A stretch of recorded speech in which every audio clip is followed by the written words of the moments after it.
नवीन जी, आपको न्यूज 18 को ये इंटरव्यू देने का बहुत बहुत धन्यवाद। मैं भी आपको पहली बार इंटरव्यू कर रहा हूं, तो शुरुआत करते हैं कुछ। आपको देखकर भारतीय जनता पार्टी के अध्यक्ष नहीं, आप तो कोई युवा मोर्चा के और कोई युवा पार्टी के अध्यक्ष लगते हैं। तो आप जो है 45 साल की उम्र में भारतीय जनता पार्टी जैसे उसके अध्यक्ष बने। कैसे आपको पता चला, किस तरह की फीलिंग्स पहले आपको आई, किसने फोन करके बताया, कुछ इस बारे में बताएं। देखिए, हम लोग भारतीय जनता पार्टी में वर्किंग करते हुए लंबा समय बीता और भारतीय जनता पार्टी के निर्णय की अपनी एक प्रक्रिया है। संगठन के कई कामों में हम लोग को मौका मिला, उस कारण से संगठन के कामों में पिछले 10-15 वर्षों से हम लोग वर्किंग में हैं। जहां तक जानकारी की बात है, ऑब्वियस बात है, संगठन और सरकार में हमारे नेता माननीय प्रधानमंत्री जी और माननीय राष्ट्रीय अध्यक्ष जी का ही पहला संवाद रहता है। और जब आया तो मैं क्षेत्र का एक बड़ा कार्यक्रम हम कर रहे थे, उस कार्यक्रम के दौरान ही वो सूचना मिली। तो एक बार खुद में पार्टी इतने बड़े निर्णय ले ली है तो अपने आप में थोड़ा सा चिंतन भी, थोड़ा बड़े निर्णय के बाद एक मन में चुनौती आती है। ये निर्णय, इतने बड़े निर्णय के साथ हम कितना अपने आप को आगे ले जा पाएंगे। तो एक कई तरह के सवाल जब आदमी को इतने बड़े निर्णय से अवगत कराया जाता है, तो जहां एक और पार्टी के भरोसा कर खुशी होती है, वहीं उसकी चुनौतियां भी सामने में नजर आती है। तो एक बड़ा ही मिश्रण कह सकते हैं कि उस समय का पहला जो रिएक्शन होता है बड़ा ही मिश्रित होता है। और जब मालूम हुआ तो मैं इतने बड़े टीम के साथ वहां पर था कि सबसे पहले तो उन लोग के साथ बातचीत करके पहले वहां से निकलना था। तो मुझे लगता है कि प्रधानमंत्री जी का संवाद और माननीय राष्ट्रीय अध्यक्ष जी का संवाद कहीं न कहीं खुशी और भरोसे को देखते हुए अच्छा लगा, लेकिन सेम टाइम में चुनौती भी सामने नजर आई। ये एक तरीके का बड़ा जनरेशनल शिफ्ट है भारतीय जनता पार्टी के लिए। आप काम करते हैं अपने से सीनियर लीडर से, मिनिस्टर्स हैं जो आपसे सीनियर हैं, तो क्या टिप्स दिया आपको प्रधानमंत्री और अमित भाई ने? देखिए, प्रधानमंत्री जी का जो पहला ट्वीट है वही उनका असेसमेंट है मेरे बारे में जी, और मैं मानता हूं कि वही मेरे लिए उनका रोड मैप या गाइडलाइन है भविष्य के आगे चलने के लिए। जब एक प्रधानमंत्री जी से मिलना हुआ, ऑब्वियसली उन्होंने सबसे पहले तो कहा कि स्वस्थ रहना जरूरी है। जिस प्रकार से प्रधानमंत्री जी खुद फिट रहते हैं, तो वो हमेशा प्रयास करते हैं कि उनकी टीम भी उस प्रकार से फिट होकर काम करे, क्योंकि काम करने के लिए जब बॉडी फिट होता है तो माइंड फिट रहता है जी। तो ये अपने आप में प्रधानमंत्री जी का जो पहला टिप्स रहता है। दूसरी जो चीजें रहती है कि एक गाइडलाइन, एक सीनियरिटी के नाते, एक अभिभावक के नाते, क्योंकि एक बड़े सवर में आप आए हैं तो उसकी कठिनाइयां, उसकी चुनौतियां, उसके जजमेंट के तरीके, कई ऐसी चीजें थी। मुझे तो लगता है कि कोई एक दिन नहीं, हर दिन प्रधानमंत्री जी का जो गाइडलाइन है वो हम लोग को काम आता है। आपको स्टैब्लिश करने के लिए उन्होंने भी आपको बॉस कहा, अपना बॉस बताया। देखिए, यही भारतीय जनता पार्टी के संगठन की खूबसूरती है कि अध्यक्ष का पद सर्वोच्च होता है और उस परिपाटी से सभी कार्यकर्ता, चाहे वो प्रधानमंत्री भी क्यों न हो, अपने आप को उस अध्यक्ष के पद की गरिमा से जोड़ के देखते हैं। नितिन जी, बहुत सारे चैलेंजेस आए हैं, आएंगे, आते रहेंगे। आपने चुनौतियों की बात की, तो इस वक्त एक सबसे बड़ी चुनौती आई थी, जो है आप विमेन्स रिजर्वेशन बिल लेकर आए, पारित कराना चाहते थे, पर वो पारित न हो सका।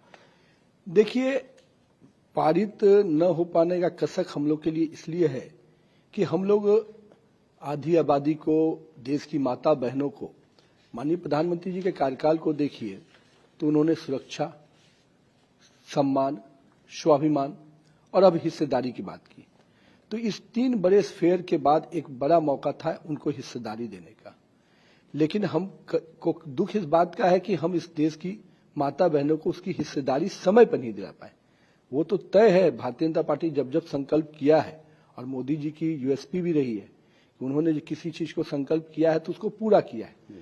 हम सबकी इच्छा थी कि 2029 के चुनाव के पहले हम महिलाओं को एक बड़ा हिस्सेदारी में जोड़ पाए, और कहीं ना कहीं आज आधी आबादी को अगर हम इतने बड़े लोकसभा में इतने संख्या में, विधानसभा में इतनी संख्या में लाते हैं, तो एक सामान्य महिला का लीडरशिप इतनी बड़ी संख्या में जब निकल के आएगा तो निश्चित रूप से निर्णय की भूमिका में महिलाओं की प्राथमिकता नजर आएगी। लेकिन विपक्ष का दुर्भाग्य है कि उन्होंने अच्छी चीजों के लिए भी कभी सकारात्मक सोच नहीं। मोदी का विरोध करते करते वो लोग यहां तक पहुंच गए कि देश की आधी आबादी माता बहनों के विरोध में खड़े हो गए। तो ये टाइमिंग के बारे में कुछ बताएं, इस वक्त लायक क्यों? इलेक्शन के बाद भी आ सकता था। ये ऑब्वियस बात है कि हम लोगों ने इसके लिए 2-3 महीने से तैयारी की है, कोई आज की तैयारी करके नहीं लाया है। और दूसरी बात है कि ये तो स्पष्ट था जब हमारा बिल पास हुआ था उसी समय कि हम 2026 में ही इसके फ्रीजिंग कैपिंग को हटाने के बाद हम लोग करेंगे, और आज वो समय आ गया था। तो मेरा ये मानना है कि परिस्थितियां ऐसे कई बार चुनाव आते हैं, कई राज्यों के चुनाव होंगे और उस समय पार्लियामेंट भी चलेगा। यूपी का चुनाव होता है उस समय, तो क्या पार्लियामेंट के डिसीजंस नहीं होंगे क्या? ये जो लोग हैं, कितने बार चुनाव प्रचार में राहुल गांधी जी और प्रियंका जी असम गई, पुडुचेरी गई, कितना गई? उससे ज्यादा तो कार्यक्रम मेरे प्रधानमंत्री जी, मेरे गृह मंत्री जी कर रहे हैं। तो अगर उनकी व्यस्तता नजर आती तब ना समझ में आता। वो तो केवल इसको टालना चाहते थे और विषय पे, एजेंडे पे भी डिबेट नहीं कर पा रहे थे। तो आपने तैयारी की बात की, तो ऑपोजिशन का कहना है कि कोई सलाह मशवरा नहीं किया, कोई उनसे विचार विमर्श नहीं किया, और इसको जो है सीधा ले आके उसको जल्दीबाजी में निकालने का वो था। विपक्ष अपने अंतरात्मा से पूछे कि उनसे बातचीत हुई कि नहीं हुई, ये उनको बताना चाहिए। लेकिन मेरा ये मानना है, एक सरकार होने के नाते हमारी जो भूमिका है कि हम सबको लेके चले। हम हमेशा मानते हैं कि विपक्ष भी सरकार का अंग है और उसके साथ समन्वय करके काम करना निश्चित रूप से हमारी प्राथमिकता रहती है। तो पहले बातचीत की थी आपने? निश्चित रूप से उसके कई दौर के बातचीत जो होते हैं उसमें सारी पार्टियों से, कांग्रेस से, समाजवादी से। देखिए, जो प्रक्रियात्मक बातचीत होती है निश्चित रूप से प्रयास किया गया। अगर उनके मन में था कि इसकी क्रेडिट की जाए तो प्रधानमंत्री जी ने हाउस के फोरम से कहा कि हम आपके नाम का एडवर्टीजमेंट भी दे देंगे कि आपके ही सहयोग से हुआ। लेकिन उनको नाम से ज्यादा मोदी के विरोध में ध्यान रहता है। तो अपोजिशन का कहना यह है कि ये अगर आपको रिजर्वेशन देना है 33%, तो ये दे दीजिए, इसमें क्या दिक्कत है? जितनी सीट अभी है पार्लियामेंट में उसमें दे दीजिए, इसको रोक। इसमें सीट बढ़ाने और डिलिमिटेशन की बात कहां से आ गई? डिलिमिटेशन को लेके पहले आप है कि डिलिमिटेशन पर गृह मंत्री जी ने हाउस के फ्लोर पे कहा। ये डिलिमिटेशन किसका बनाया हुआ है? ये उन्हीं का बनाया हुआ चीज है। क्या उनको अपने बनाए हुए कानून पे भरोसा नहीं है? क्या उस कानून के, जब उन्होंने अपने समय में किया डिलिमिटेशन, क्या वो कानून के उन मापदंडों में कोई लूप होल था क्या? अगर लूप होल था तो आपने उस समय क्यों नहीं चेक किया? और आज हम कह रहे हैं कि आप ही के बनाए हुए डिलिमिटेशन से हम आगे बढ़ना चाहते हैं, और आज बढ़ते तो हमारी आधी आबादी को अधिक संख्या में हम हिस्सेदारी दे रहे थे। आज अगर हो जाता तो देश भर के सभी राज्यों में, और 800 से अधिक में, वो तो 33%, उसकी कितनी संख्या में महिलाएं आती। मेरा ये कहना है कि वो जो खेल खेल रहे हैं कि ऑब्वियसली ये अनुपात जब होता तो किसका परेशानी होती। आज हमने साउथ और नॉर्थ की जो खेल उन्होंने खेला, उसको भी प्रधानमंत्री और गृह मंत्री जी ने जितने बढ़िया से हाउस फोरम पे कहा कि आप आइए ना, हम अमेंडमेंट करके आपको और संतुष्ट करने को तैयार है। लेकिन उनका विषय संतुष्टि नहीं है, उनका नकारात्मक सोच है, और जिस सोच के साथ उन्होंने इतनी बड़ी संख्या में महिलाओं की हिस्सेदारी को रोका। उनका कहना यह है कि ऑपोजिशन और राहुल गांधी बार बार ये कह रहे हैं कि ये डिलिमिटेशन जो है, ये आप इलेक्शन कमीशन और एक रिटायर्ड सुप्रीम कोर्ट जज की कमेटी से जो आप लोग करेंगे, और ये जेरिमेंडरिंग जो है, ये कहीं ना कहीं वो शक की निगाह से देखते हैं कि कुछ सरकार ऐसा करेगी, इस तरीके से कंस्टिट्यूएंसीज को बांट लेगी। मेरा ये कहना है कि ये डिलिमिटेशन कानून किसने बनाया? हमने तो नहीं बनाया, आप ही के समय बना। और इस कानून के दायरे में जो चीजें आती हैं, इसके पूरे फॉर्मूला है, कोई इसमें चेंज नहीं कर सकता उसके। फिर वो, और ये पूरे हाउस में आने वाला था। इसमें ऑल पार्टी की कमेटी के मेंबर होते हैं, हर संसदीय क्षेत्र में कमेटी होती है। ये कहीं कोई ऐसा फॉर्मूला नहीं है जो पहले नहीं बना है। विषय अगर डिलिमिटेशन है तो मैं तो पूछता हूं कि ये आप ही के बनाए हुए कानून पे आपको क्यों सवाल है? तो अब आगे क्या होगा? आगे हम लोग बढ़ेंगे, निश्चित रूप से समय आने दीजिए। एक बार सेंसस होगा तो फिर आगे भी हम लोग बढ़ेंगे। तो इसके बाद सेंसस होगा, उसके बाद जो है डिलिमिटेशन होगा, ये प्रतिक्रिया रहेगी। ऑब्वियसली जो प्रक्रिया के साथ अब जाना पड़ेगा। हम लोग सोचे थे कि ये समय रहते होगा तो हम समय डिलिमिटेशन भी करेंगे, सबको एक प्रॉपर प्रोपोर्शनेट में जो हक मिलना चाहिए वो भी देंगे, और कहीं ना कहीं महिलाओं का जो अधिकार है वो समय पे मिल जाएगा। तो अगर अब ये प्रतिक्रिया अगर आगे बढ़ेगी तो जो 50% ज्यादा सीट देने की बात थी ऐसे राज्यों को जहां पर आबादी कम बढ़ी है, तो उनको ये नहीं मिल पाएगा? नहीं, अभी ऐसा कुछ हम नहीं कर सकते। तो सेंसस होने के बाद जो उसके पॉपुलेशन के साइज आते हैं और उसके बाद उस अनुपात पर निश्चित रूप, लेकिन ये परिस्थिति किसने पैदा किया? ये परिस्थिति जिस बात की आप चर्चा करी, किसने पैदा किया? आज जब गृह मंत्री जी ने सदन के फोरम में कहा कि हम अभी तय कर देते हैं, तो ये तो उनको स्वागत करना चाहिए था। मैं मानता हूं कि साउथ के लोगों का हक की मारी भी किसी ने किया तो राहुल गांधी और उनके कुनबा डीएमके लोगों ने मिल के किया। आज साउथ को परेशानी में डालने का काम किसी ने किया है तो वही राहुल गांधी ने किया है। 5 राज्यों के चुनाव चल रहे हैं, 4 राज्य और पुडुचेरी। मैंने कहा कि थोड़ा सा हम लोग कलकत्ते में बैठे हैं तो इस पर चर्चा की जाए। कैसे देख रहे हैं माहौल को? क्या आपका आकलन है, क्या होगा इन 5 राज्यों में? देखिए, पांचों राज्यों की स्थिति अलग अलग है, लेकिन मैं मानता हूं कि इस बार भाजपा के लिए और बेहतर सिचुएशंस है सभी राज्यों में। असम, पुडुचेरी में निश्चित रूप से हमारी सरकारें रिपीट करेंगी, कहीं इसमें कोई दो राय नहीं है। बाकी 3 राज्यों में पश्चिम बंगाल आपको आश्चर्यजनक रिजल्ट के साथ सामने आ रहा है, और यहां पर मैं मानता हूं कि सारे जो भी टीएमसी और कांग्रेस के जो खेल थे उस सब से बाहर आकर जनता इस बार भाजपा की सरकार बनाने जा रही है। तो असम पुडुचेरी में सरकार बनेगी और आप कह रहे हैं कि बंगाल में भी सरकार बनेगी। 100% अब जो सिचुएशन बन रहे हैं और जो जनता का मूड दिख रहा है, पश्चिम बंगाल में भारतीय जनता पार्टी की सरकार बनने जा रही है। तो पिछली बार भी माहौल 2021 में भी था कि भारतीय जनता पार्टी की सरकार बनने वाली है। इस बार 2021 से क्या अलग है? क्या भरोसा दे रहा है आपको कि इस बार आप सरकार बना ले जाएंगे? देखिए, पिछले बार भी जितने गुणात्मक तरीके से हम आगे बढ़े, 3 से 77 सीट पर आए, अगर उसी स्पीड को अगर हम मेंटेन करें तो इस बार तो 100% हम अपनी सरकार बना रहे हैं। जहां तक अनुभव की बात आप कह सकते हैं, जनता कार्यकर्ता का एक जो माइंडसेट दिखता है और आम आदमी का जो रिस्पांस दिख रहा है कार्यक्रमों में, रोड शो में, गति बैठकों में, कहीं ना कहीं वो स्पष्ट है कि इस बार टीएमसी के जो अनारकी रही, जो गुंडागर्दी रही, करप्शन रहा, बांग्लादेशी घुसपैठ से आम आदमी त्रस्त है, तो ये सारे मुद्दे निश्चित रूप से टीएमसी के पूरे अगेंस्ट जा रहे हैं और भारतीय जनता पार्टी इन मुद्दों की लड़ाई लड़ी है, तो निश्चित रूप से अग्रणी रूप से हम इसमें आगे बढ़ेंगे। तो टीएमसी का मानना यह है कि भारतीय जनता पार्टी सिर्फ 150-160 सीटों पर चुनाव लड़ रही है, क्योंकि बाकी 90 से ज्यादा सीटों पर माइनॉरिटी जो है प्रबल है, उसका जो है वोट शेयर 40-50% से ज्यादा है, तो वहां जीतने की कोई चांस नहीं है। तो इस बार आप हिंदू वोट कंसोलिडेशन देख रहे हैं, इस लेवल पर देख रहे हैं कि आपको बहुमत मिल जाएगी?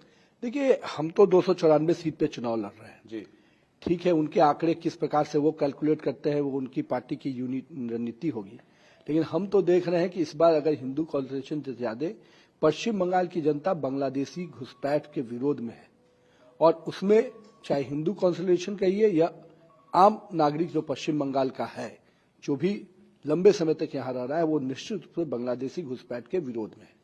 और इसको जिस प्रकार से संरक्षण ममता दीदी ने दिया है, इससे पूरे आम आवाम में इसके प्रति रोष है, रिएक्शन है, और उसका प्रकटीकरण चाहे हिंदू कॉन्सेंट्रेशन के रूप में आप देखिए या आम पश्चिम बंगाल के लोगों के समर्थन को देखिए। तो एसआईआर, टीएमसी का मानना है कि ये 2 फैक्टर हैं जो कि पूरा एक इंस्टीट्यूशनल तरह का कैप्चर हो गया है। इलेक्शन कमीशन आपके साथ है, सीबीआई, ईडी की रेड्स तमाम चारों तरफ चल रही हैं और उनके समर्थकों पर चल रही हैं, भारतीय जनता पार्टी के समर्थकों पर नहीं चल रही, तो उनके तमाम ये चल रहा है। और एसआईआर के रहते 90 लाख से ज्यादा वोट कट चुके हैं, तो इसका बेनिफिट क्या आपको मिल रहा है एसआईआर का, जो 90 लाख वोट? पहले ये समझिए कि 90 लाख में से 30 लाख ऐसे लोग हैं जो थे ही नहीं, तो निश्चित रूप से क्या उन लोगों का फर्जी वोट देने का अधिकार दे दिया जाए? और बाकी जो 60 लाख जिसके डिमार्केशन हुए, बाकी चीजें हुई, 92 लाख टोटल जो है। सबसे महत्वपूर्ण बात यह है कि दीदी के ही प्रशासन के डीएम एसडीओ है ना जी, तो आपके प्रशासन के डीएम एसडीओ ने फाइंड आउट करके अगर 92 लाख दिया तो ये तो आपके मशीनरी का है। कहां इसमें इलेक्शन कमीशन आ रहा है? इलेक्शन कमीशन की कोई भी मशीनरी जिला प्रशासन और स्थानीय प्रखंड से आती है, कोई उसकी अपनी मशीनरी नहीं होती है। अब उस मशीनरी ने ही 92 लाख डिलीशन के लिए अगर आगे प्रस्ताव बढ़ाया तो इसमें दीदी को बेचैन क्यों होना चाहिए? और 92 लाख अगर जा रहे हैं तो उसके अगेंस्ट तो आप कहां कहां दरवाजा नहीं खटखटाई, वहां से भी क्या जवाब मिला? आप क्यों वैसे लोगों की चिंता कर रही थी जो यहाँ है ही नहीं? क्या मंशा थी आपकी? तो आप क्या कहना चाह रहे हैं कि जो लोग यहाँ थे ही नहीं, जो इसमें आए हैं, उनका वोट ये लोग फर्जी डाल रहे थे? अरे कह नहीं रही, यही तो बात है। यही चीज की वकालत कर रही है दीदी, जो लोग है नहीं उनके वोट की वकालत। ये तो कहीं ना कहीं आम आदमी को समझ में आने वाली बात है कि उनकी वकालत जो है नहीं, ये किस उद्देश्य से किया जा रहा है। मंशा स्पष्ट नजर आ रही है। वो कह रहे हैं कि माइनॉरिटी वोट बैंक से जो आपने जो है वो काट दिए हैं, तो इसलिए उनके जो वोटर्स थे वो उनका आप काट कर जीतना चाहते हैं। बांग्लादेशी घुसपैठिए जो होंगे निश्चित रूप से उनका नाम कटेगा। अब वो माइनॉरिटी है कि मेजोरिटी है ये वो समझे, लेकिन स्पष्ट रूप से हम इस देश के नागरिकों के प्रति जवाबदेह है। हम विदेश से आए हुए बांग्लादेशी घुसपैठियों के प्रति जवाबदेह नहीं है। 27 लाख लोग डिसएनफ्रेंचाइज हो गए हैं इस बार, इसको आप कैसे देखते हैं? ये लॉजिकल डिस्क्रिपेंसी के तहत इसको जो है, लोगों के पास 2002 की मैपिंग भी है, गवर्नमेंट डॉक्यूमेंट्स भी हैं, और उसके बाद वोट नहीं दे पा रहे हैं। देखिए, इस पूरे प्रोसेस को देखिए, सभी राज्यों ने इसी टाइम पीरियड में ये प्रोसेस पूरा किया। पूरी सिस्टम ऑफ मशीनरी आपके पास थी, आपके लोग, और उनको 4-4 महीना एक एक चीज के लिए इलेक्शन कमीशन एक महीने का टाइम देता है। पहले ड्राफ्ट पब्लिकेशन होता है, उसमें आप दावा आपत्ति, उसके पहले फिर 1 महीने का और एक्सटेंशन टाइम देता है। 2-2 महीने में अगर सब लोगों ने कंप्लेन किया, दावा किया होता तो ये विषय आ रहे होते। लेकिन दीदी का जो ये विषय है, 27 लाख लोग और ये विषय, इनको पूरा समय दिया गया। और आज भी प्रोसेस में ये देखना चाहिए कि हम जिन लोगों को अधिकार दे रहे हैं वो अगर है तो निश्चित रूप से उनको अधिकार मिलना चाहिए। जो नहीं है उनके चिंता में क्यों बेचैन है, ये मैं नहीं समझ पाया। तो आप कह रहे हैं ये 27 लाख जो भी हुआ है ये एडमिनिस्ट्रेटिव डिले हुआ है, जो कि उनके एडमिनिस्ट्रेशन ने किया। ऑब्वियसली इतने लंबे समय तक चीजों को फंसा के रखना, जी। और इतने आपको कब का, बाकी सभी राज्य उसी प्रोसेस को कंप्लीट किए ना। हमारे बिहार में भी हुआ था जी। पूरा टाइम पीरियड, हम तो 2 महीने में हम लोगों ने किया। जुलाई अगस्त में हमारे यहाँ हुआ, सितंबर में प्रकाशन हो गया। यहाँ तो पूरा 4 महीना चला, दिसंबर से लेकर पूरा मार्च तक चला। आप उस प्रोसेस को, क्योंकि आपकी इच्छा ही नहीं थी इसको कराने की, आप शुरू से इसमें रोड़ा अटका रही थी, क्योंकि आपके हिडन एजेंडा थे, और उस हिडन एजेंडा को पूरा करने में आपने यहाँ के लोगों का भी नुकसान किया है। वो कह रही है कि 2.5 लाख पैरामिलिट्री फोर्सेस जो है बंगाल में लगी हुई हैं, इस तरीके से कैसे इलेक्शन हो सकता है? मैं ये मानता हूं कि अगर फ्री एंड फेयर इलेक्शन के लिए कोई भी मेथड यूज करना हो तो करना चाहिए। और अगर इलेक्शन कमीशन मानता है कि हमको फ्री एंड फेयर इलेक्शन के लिए हमको पूरी मशीनरी चाहिए, तो निश्चित रूप से सरकार को उपलब्ध कराना पड़ेगा। हम लोगों ने देखा है कि पिछले चुनाव में महिलाओं का रोल, भूमिका जो है बहुत अहम रही है। किसी की भी जीत हो, उनका रोल बहुत हो रहा है। क्या आपको लगता है कि महिलाएं बंगाल में आज दीदी के साथ नहीं है जैसे पहले थी? उनकी स्कीम है लक्ष्मी भंडार, उसमें जो है 1500 रुपए मिलता है। तो क्या ये एक फैक्टर होगा जिससे माइनॉरिटी के अलावा विमेन वोटर्स भी उनका रुझान भी उनकी तरफ हो सकता है? देखिए, एक तो देश भर में महिला वोटर्स भाजपा के साथ आ रही है। यहां पर भी जिन नारों के साथ वो सरकार में आई, मां, माटी, मानुष, उन तीनों के साथ जो वादा खिलाफी किया, उन तीनों के साथ जो सौतेला व्यवहार, इस राज्य की महिलाओं के साथ जिस प्रकार से व्यवहार हुआ है असुरक्षा को लेकर, वो कहीं ना कहीं आम लड़की हो, महिला हो, सब, चाहे ग्रामीण महिला हो चाहे शहरी महिला हो, सबको इससे भयभीत है। उनके जो गुंडा राज चलते हैं, हर चौक चौराहे पे जो उनकी वसूली चलती है, उससे हर महिला परेशान। वहां तो महिला लोग को ये कहना है, जब हम लोग कैंपेन में जाए, कि एक हाथ से दीदी देती है 1500 रुपया और दूसरे हाथ से वसूली करने वाले पहुंच जाते हैं। तो आज महिलाओं के अंदर जब रोष है कि न हमको सुरक्षा मिल रहा है, न सम्मान मिल रहा है, और स्वाभिमान से जीने का तो कोई मौका नहीं है यहाँ पर, जिस प्रकार से बांग्लादेशी घुसपैठिया हो रहे हैं, आम महिला अपने आप को डरी हुई महसूस कर रही है। तो निश्चित रूप से ममता दीदी के प्रति कोई सहानुभूति नहीं है। एक महिला मुख्यमंत्री होते हुए इस राज्य की महिलाओं का ही अगर शोषण हुआ होगा, इस महिला मुख्यमंत्री होते हुए महिलाओं के आरक्षण का विरोध करने वाली ऐसे मुख्यमंत्री से क्या उम्मीद करेगी यहाँ की महिलाएं? आपकी जो स्कीम है 3000 रुपए वाली, क्या उसकी मैसेज जो है जमीन तक पहुंच पाई है? देखिए, हम लोग जो संकल्प पत्र लाते हैं, हम निश्चित रूप से जनता के हर फोरम पे लेकर उसको जाते हैं, और उसके हमारे कई तरीके हैं। हम जनता के बीच में जाकर कैंपेन के माध्यम से अपने डोर टू डोर कैंपेन है, लिफलेट, बाकी सब हम निश्चित रूप से इसको पहुंचा रहे हैं। और हमको आश्वस्त है कि देश भर में एक बड़ा ही ट्रैक रिकॉर्ड हमारा अच्छा रहा है कि मोदी है तो मुमकिन है, और मोदी की गारंटी मतलब पूरा होने की गारंटी। आज देश भर के जितने भी राज्यों में हम लोगों ने आगे बढ़कर संकल्प लिया, उन संकल्प को हमने पूरा किया है। तो कहीं ना कहीं हमारा ट्रैक रिकॉर्ड ऐसा है, निश्चित रूप से महिलाएं हमारे साथ आएंगी। बंगाल में मेरा एक डायरेक्ट सवाल है, कितनी सीटों की उम्मीद है आपको? देखिए, मैं सीटों के आंकड़े में तो स्पष्ट रूप से आपसे क्या बताऊंगा। मैं ये मानता हूं कि जो रुझान दिख रहे हैं, जो पब्लिक का एक वेविंग और पब्लिक का जो सपोर्ट दिख रहा है, हम यहाँ पर एब्सोल्यूट मेजोरिटी की सरकार बनाने जा रहे हैं। एब्सोल्यूट मेजोरिटी 150, 160, 170, एक आपका जो अंदर का आंकड़ा है वो बताएं। नहीं, अंदर के आंकड़े नहीं, अब तो जनता वोट कर रही है। अब सारे आंकड़े शाम तक तो कुछ आपके पास भी आ जाएंगे और अगला फेज में मैं मानता हूं कि बहुत ही एग्जैक्ट फिगर है कि हम अपने बहुमत से कई बड़े अंक आगे रहेंगे। तमिलनाडु की बात करते हैं। तमिलनाडु में आपको क्या उम्मीद है अपनी एनडीए से? जिस प्रकार से डीएमके का करप्शन, जिस प्रकार से डीएमके की एनआरकी और जिस प्रकार से सनातन विरोधी मानसिकता, वो पूरी तरह से तमिलनाडु में लोगों में रिएक्शन है। वहां हमारी भूमिका छोटी है, हम अलायंस पार्टनर में हैं और हमारा मुख्य दल एआईडीएमके वहां पर लड़ रहे हैं हम लोग मिलकर। हमारा ये मानना है कि जिस प्रकार से पब्लिक के अंदर रिएक्शन मैंने देखा, मैं खुद भी कई कैंपेन में वहां पर गया, मुझे बहुत स्पष्ट दिख रहा है कि डीएमके को इस बार इसका भारी नुकसान होगा। विजय फैक्टर कितना बड़ा है? ये किसको नुकसान करेगा या किसको फायदा करेगा? देखिए, विजय फैक्टर कितना बनेगा, राजनीति में कई बार ग्लैमर से भी लोग आते हैं और स्थान बनाते हैं, पर मेरा हमेशा मानना है पिच पे थोड़ा समय बिताना पड़ता है। और अगर कई बार हम लोगों ने देखे ऐसे ऐसे कई बड़े लोग आते हैं और वो कितने मजा जमीन पर रह पाते हैं, वो देखने का विषय है। मैं मानता हूं कि विजय जी के लिए शुरुआत जरूर है, पर बहुत बड़ी शुरुआत होगी ऐसा मैं नहीं मानता हूं। तो ज्यादातर पोल डीएमके को दिखा रहे हैं कि डीएमके आगे है। क्या आने वाले समय में विजय के साथ मिलकर सरकार बनने की कोई संभावना है? कोई पोस्ट पोल अलायंस की बात हो सकती है? हमारी ऑलरेडी अपनी अलायंस वर्किंग है और सभी अलायंस पार्टनर हम लोग मिलकर चुनाव लड़ रहे हैं। हम आज पोस्ट पोल के लिए कहीं कोई संभावना मुझे नहीं दिख रही है। मुझे लग रहा है कि हम एनडीए एज ए फ्रंट सरकार बनाएंगे। तो विजय के साथ हाथ मिलाने का कोई आवश्यकता नहीं पड़ेगी और सरकार बनेगी? हम तो आश्वस्त हैं।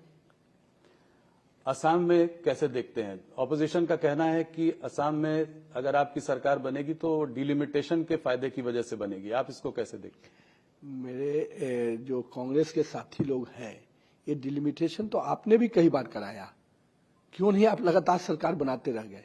सरकार केवल डिलिमिटेशन से बनती और इन सब चीजों से, तब तो आपकी सरकार कभी नहीं जाती। वो जनता के मैंडेट से बनती है। जनता के बीच में हमारा क्या अप्रोच है, क्या हमारा रीच है, हमने डेवलपमेंट कैसे किया, हमने लॉ एंड ऑर्डर कैसे किया, हमने गवर्नेंस कैसे दिया, इन मुद्दों पे बनता है। हमारी लीडरशिप कैसा काम किया, इन मुद्दों पे बनता है। डिलिमिटेशन पे अगर सरकारें बनती तो दिल्ली में बैठे बैठे जो डिलिमिटेशन कानून बनाए थे वही सत्ता में अभी रहते। साउथ में भारतीय जनता पार्टी अभी भी एक तरीके से अपनी साख नहीं जमा पा रही है। तमिलनाडु में आप पहले अन्नामलाई को आपने आगे किया, उसके बाद उनको आपने पीछे कर लिया, आप एआईडीएमके के संग गए, तो अकेले जाने की हिम्मत नहीं की आपने तमिलनाडु में। लगता है कि इसका खामियाजा भुगतना पड़ेगा आने वाले समय। देखिए, गठबंधन दल धर्म को हम लोगों ने हमेशा निभाया है और अटल बिहारी वाजपेयी जी के समय में से आप देखिए, हमने हमेशा अलायंस को अपना प्रमुखता से रखा है। जब हम 303 के आंकड़े में भी थे तो भी हम एनडीए के रूप में थे। आज हम अगर 240 पे भी हैं तो भी हम एनडीए के स्वरूप में रखते हैं। हम हमेशा मानते हैं कि इस देश की राजनीति को गठबंधन का विषय के साथ लेके चलना है, ताकि हम सभी तरह के माइंडसेट को अपने साथ लेके चलें।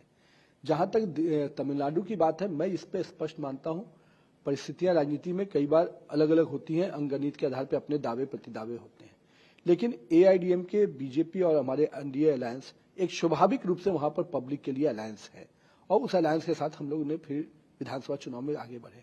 अन्नामलई लोकसभा चुनाव लड़े थे, इस बार पूरे विधानसभा चुनाव में पूरे कैंपेन में हमारे स्टार प्रचारक रहे। मैक्सिमम मेरे साथ 2 रोड शो में वो रहे हैं, प्रधानमंत्री के कार्यक्रम में, तो कहाँ पीछे किया है। अब एक व्यक्ति को अगर लोकसभा मिला है तो बाद में उसके लिए पार्टी हर आदमी के लिए होमवर्क करके रखती है। थोड़ा लग रहा था कि मुंह फुलाए बैठे हुए। देखिए, मैं तो मानता हूँ पार्टी हर कार्यकर्ता के लिए होमवर्क किए रहती है, समय आने पर उस होमवर्क का पता चलता है। केरला में आप कैसे देखते हैं, कौन जीतेगा? कांग्रेस का पड़ला भारी है या फिर पिनराई विजयन का? जिस प्रकार से केरल में हम लोग की बढ़ोतरी हो रही है, 1.5% से 20% तक वोट पे गए। कल तक इन दोनों की जो मैच फिक्सिंग थी, एलडीएफ यूडीएफ की जो खेल चलता था, मैं मानता हूं कि बीजेपी ने स्पष्ट रूप से अपनी उपस्थिति बड़े अंक के साथ दर्ज की है और कहीं ना कहीं ये उपस्थिति दिख रही है कि भारतीय जनता पार्टी का भविष्य अब केरल में एकदम सामने आने वाला है। तो ये जो एलडीएफ यूडीएफ का खेल है, इनकी मैच फिक्सिंग गेम चलती रहेगी। हम अपनी उपस्थिति स्ट्रांग रूप से और बेहतर तरीके से देने जा रहे हैं। नितिन जी, ये तो रहे अभी के होने वाले चुनाव की बात। कुछ चर्चा करते हैं आने वाली चुनौतियों की, आने वाले समय की। आपके अगले साल सात स्टेट्स के चुनाव हैं।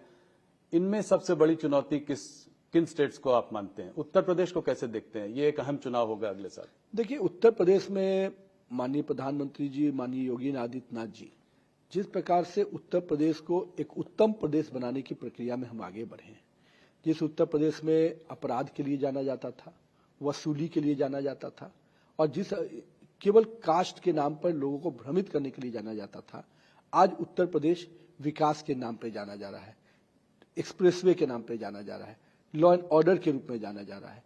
तो निश्चित रूप से आम आवाम को जिन चीजों की पहली आवश्यकता होती है, गवर्नेंस, डेवलपमेंट, इंफ्रास्ट्रक्चर ग्रोथ, इन सब चीजों में आज उत्तर प्रदेश बेहतर तरीके से देश के अग्रणी राज्यों में काम कर रहा है। तो आम जनमानस इसको देखकर वोट करता है। आज हमने अगर गरीब की भी चिंता की, चाहे वो प्रधानमंत्री अन्न योजना से लेकर पूरी तरह से सरकार की योजनाओं को नीचे क्रियान्वयन तक, वहीं हमने इंफ्रास्ट्रक्चर ग्रोथ भी दिखाया। हम इन्वेस्टमेंट भी बड़े पैमाने पर उत्तर प्रदेश में ला रहे हैं। एक लॉ एंड ऑर्डर का जो यूएसपी है योगी जी का, वो भी दिख रहा है। तो मैं मानता हूं कि आज उत्तर प्रदेश के कई शहर आज विकसित शहर के रूप में दिख रहे हैं। तो ये सब चीजें हमारे लिए स्पष्ट रूप से हमारे तीसरे सरकार बनाने के लिए, हैट्रिक बनाने के लिए काफी है। तो 2024 में फिर झटका क्यों लगा? देखिए, हर चुनाव अपने अलग अलग परिस्थितियों को लेके आता है। उसमें भी कुछ चीजें हमारी कमी रही, हम लोग उस पर काम कर रहे हैं, लेकिन जो भी मैंडेट रहा वो मैंडेट हमारे पक्ष में रहा। हाँ, ये जरूर है कुछ कमियां हमारी थी, हम उसको दूर कर रहे हैं। पंजाब एक स्टेट है जहां पर भारतीय जनता पार्टी अपना कोई चुनाव हरदम आपने किसी पार्टनर के साथ लड़ा है, मगर आप अपना स्थान एक तरीके से नहीं बना पाए। आने वाले समय में पंजाब में आपकी क्या प्रतिक्रिया रहेगी? क्या आम आदमी पार्टी इस वक्त पंजाब में स्ट्रांग है? देखिए, आम आदमी पार्टी तो अपने ही कर्मों के आधार पर, कुकर्मों के आधार पर गिरेगी। ये जरूर है, पंजाब हमारे लिए चुनौती रहा है हमारे आधार को बढ़ाने के लिए। लेकिन मैं मानता हूं कि पंजाब के लोगों के साथ जो हमारा संबंध रहा है, भारतीय जनता पार्टी पंजाब के साथ हर फोरम पे खड़ी रही है, हर समय खड़ी रही है, चाहे वो जनसंघ काल क्यों ना हो। जनसंघ कालखंड से हमें वोट कम मिले, हम कम स्थान पर, लेकिन हमने पंजाब के सिचुएशन को, पंजाब के मिजाज को हमेशा अपने नजदीक पाया और हमने हमेशा उनके साथ। और आने वाले समय में संघर्ष होता है, कई बार हमको समय लगता है उस पिच पे अपने आप को जमाने का। मैं मानता हूं कि 2026 का जब 27 का जब इलेक्शन होगा पंजाब, इस बार पंजाब भाजपा के दृष्टि से नया स्वरूप में देखेगा। तो क्या आप अकेले लड़ेंगे इस बार?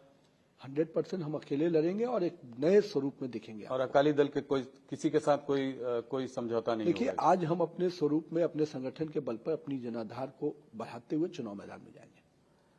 उत्तराखंड में आप कैसे देखते हैं पार्टी की पोजीशन? काफी चुनौतियां रही हैं पिछले 1 सालों में।